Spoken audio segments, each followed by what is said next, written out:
En el anterior vídeo de técnica aprendimos qué era la carga aerodinámica. Vimos cómo funcionaban las alas de un monoplaza. Lo que ocurre es que solo hemos visto más o menos la mitad de la historia, porque las alas solo producen el 40% de la carga aerodinámica total de un Fórmula 1. Así que hoy vamos a aprender cuál es el otro pilar fundamental de la aerodinámica de la Fórmula 1. Bienvenidos a un nuevo vídeo de técnica en motor.es. Hoy vamos a hablar del difusor.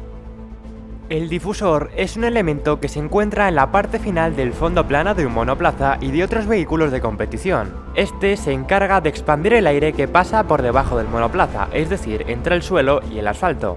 Su increíble capacidad para generar agarre hace que todo su diseño, medidas y características estén limitadas por reglamento, y todo ello para evitar el prohibido efecto suelo. Para entender el porqué de las cosas, vamos a ver un poco de historia. Como siempre, todo lo relacionado con la aerodinámica empezó con Lotus en los años 70. La búsqueda del máximo rendimiento llevó a Colin Chapman a diseñar el Lotus 78, que participó en las temporadas de 1977 y 1978. Este fue el primer Fórmula 1 con efecto suelo.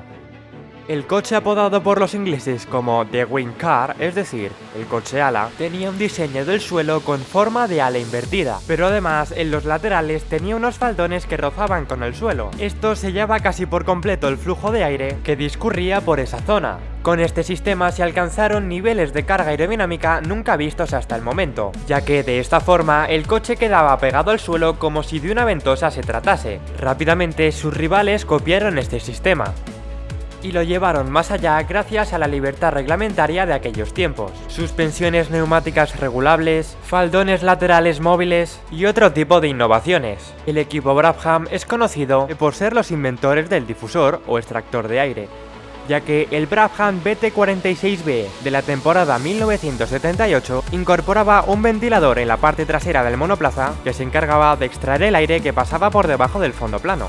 El BT46B ganó el Gran Premio de Suecia de 1978 a manos de Niki Lauda, pero poco después la FIA prohibió este sistema, así que el vehículo fue declarado ilegal.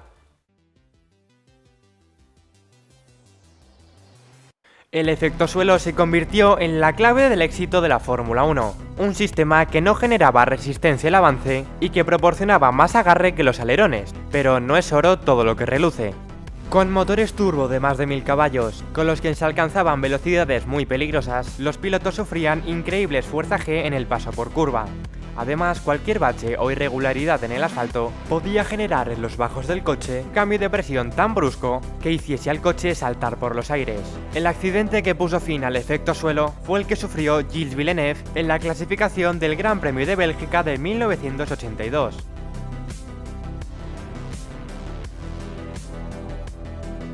El piloto de Ferrari, tras impactar contra la rueda de un monoplaza más lento que circulaba por delante suya, salió brutalmente despedido por los aires. Lamentablemente, el canadiense falleció. Tras los desastres e inconvenientes del efecto suelo, la FIA prohibió este sistema e introdujo el fondo plano que conocemos hoy en día. Es por este motivo que las áreas del fondo plano y el difusor en la actualidad están tan controladas. El difusor, que entró en vigor con la normativa aerodinámica de 2017, tiene una anchura máxima de 1050 mm y una altura máxima de 200 mm a partir del plano de referencia. Además, tras los episodios vistos en 2009, está completamente prohibido hacer orificios en la superficie del fondo plano o el difusor. En cuanto al fondo plano, este debe medir entre 1400 y 1600 mm de ancho. Obligatoriamente ha de incorporar la cresta, que es un escalón de fibra de carbono que ha de estar entre los 30 y 50 centímetros de ancho, y como mínimo ha de estar elevado 5 centímetros por encima del fondo plano principal. En el centro de la cresta ha de estar colocado un tablón de madera. Esta tabla tiene unas piezas de titanio de las cuales se mide su desgaste. Así la FIA controla que los coches no vayan muy pegados al suelo. Si un monoplaza tiene excesivamente desgastadas estas piezas, será automáticamente descalificado de la sesión.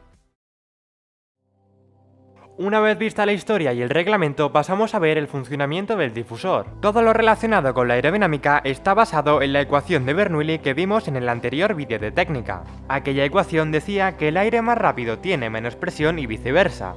El difusor en concreto está basado en una derivación de Bernoulli, lo que se conoce como efecto Venturi, que a su vez está basado en el principio de continuidad. Parece un poco lioso, pero no os preocupéis. Pasamos a explicarlo. En esta imagen tenemos el tubo de Venturi. Aquí tenemos las 4 variables que vamos a utilizar para entender el concepto. El efecto Venturi dice que un fluido disminuye su presión cuando aumenta la velocidad al pasar por una zona de sección menor. En otras palabras, que la compresión de un fluido aumenta su velocidad. El por qué un fluido acelera cuando atraviesa una zona con menor área lo explica el principio de continuidad. Según la ley de la conservación de la energía, todo lo que entra ha de salir. Entonces, si introducimos un fluido con caudal 1 por el área 1, el caudal que salga por A2 deberá ser igual a Q1, es decir, que el caudal 1 y el 2 son exactamente iguales.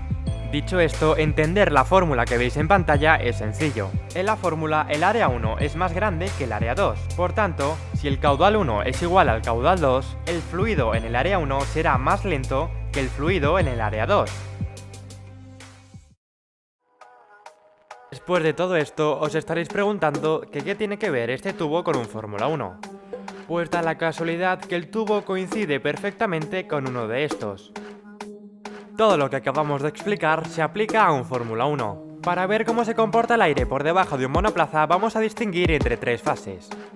En la fase 1 el aire se encuentra con el alerón delantero. Otra porción de aire pasa directamente por debajo del mismo. Una de las múltiples funciones de este elemento es la de separar el aire en canales para redirigir el flujo hacia el fondo plano. El aire poco a poco empieza a comprimirse en esta zona y empieza su proceso de aceleración. En esta zona, el aire acelerado tiene menos presión que el aire que circula por encima del monoplaza.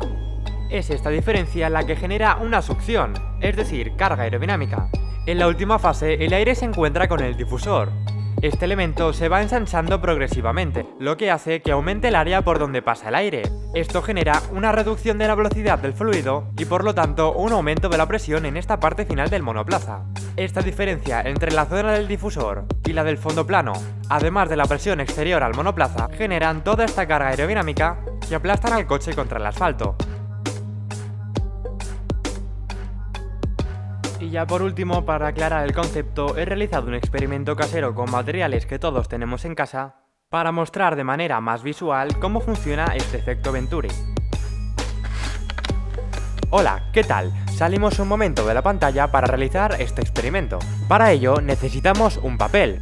Yo en este caso voy a usar un trozo de cartulina. Ahora pasamos a doblar el papel. Nos podemos ayudar de una regla. Como veis es muy sencillo, he doblado el papel por los extremos para crear una superficie plana en altura con 2 puntos de apoyo. Después de este paso doblamos los extremos para fijar el papel a la mesa. Tras fijar el papel a la mesa con un poco de celo, pasamos a explicar el experimento. ¿Os acordáis del diagrama de Venturi que hemos visto antes? Pues aquí el área de salida la tendremos en la parte derecha, la zona de aire acelerado estará en el centro y por último en la parte izquierda será donde introduzcamos el aire. Llegamos al momento del experimento. Lo que tenemos que hacer ahora es introducir aire por dentro del papel. Lo podemos hacer con un bolígrafo o simplemente soplando, pero nosotros vamos a usar un secador para mantener un flujo de aire constante. Además, vamos a usar este accesorio para introducir el aire limpiamente y justo por donde queremos. Como hemos explicado con el diagrama, al introducir aire acelerado a través del papel, estamos generando una zona de bajas presiones, y esto es lo que pasa en un Fórmula 1 en la zona del fondo plano, una succión que genera una increíble fuerza vertical que pega el coche contra el asfalto. Y hasta aquí llega el vídeo de técnica de hoy, espero que todos lo hayáis entendido. Como siempre, no os olvidéis de seguir a Motor.es en todas las redes sociales y suscribiros a nuestro canal de YouTube. Y con todo esto me despido, os deseo unas felices fiestas y un próspero año nuevo. Mi nombre es David Moreno y nos vemos en próximos vídeos, hasta luego.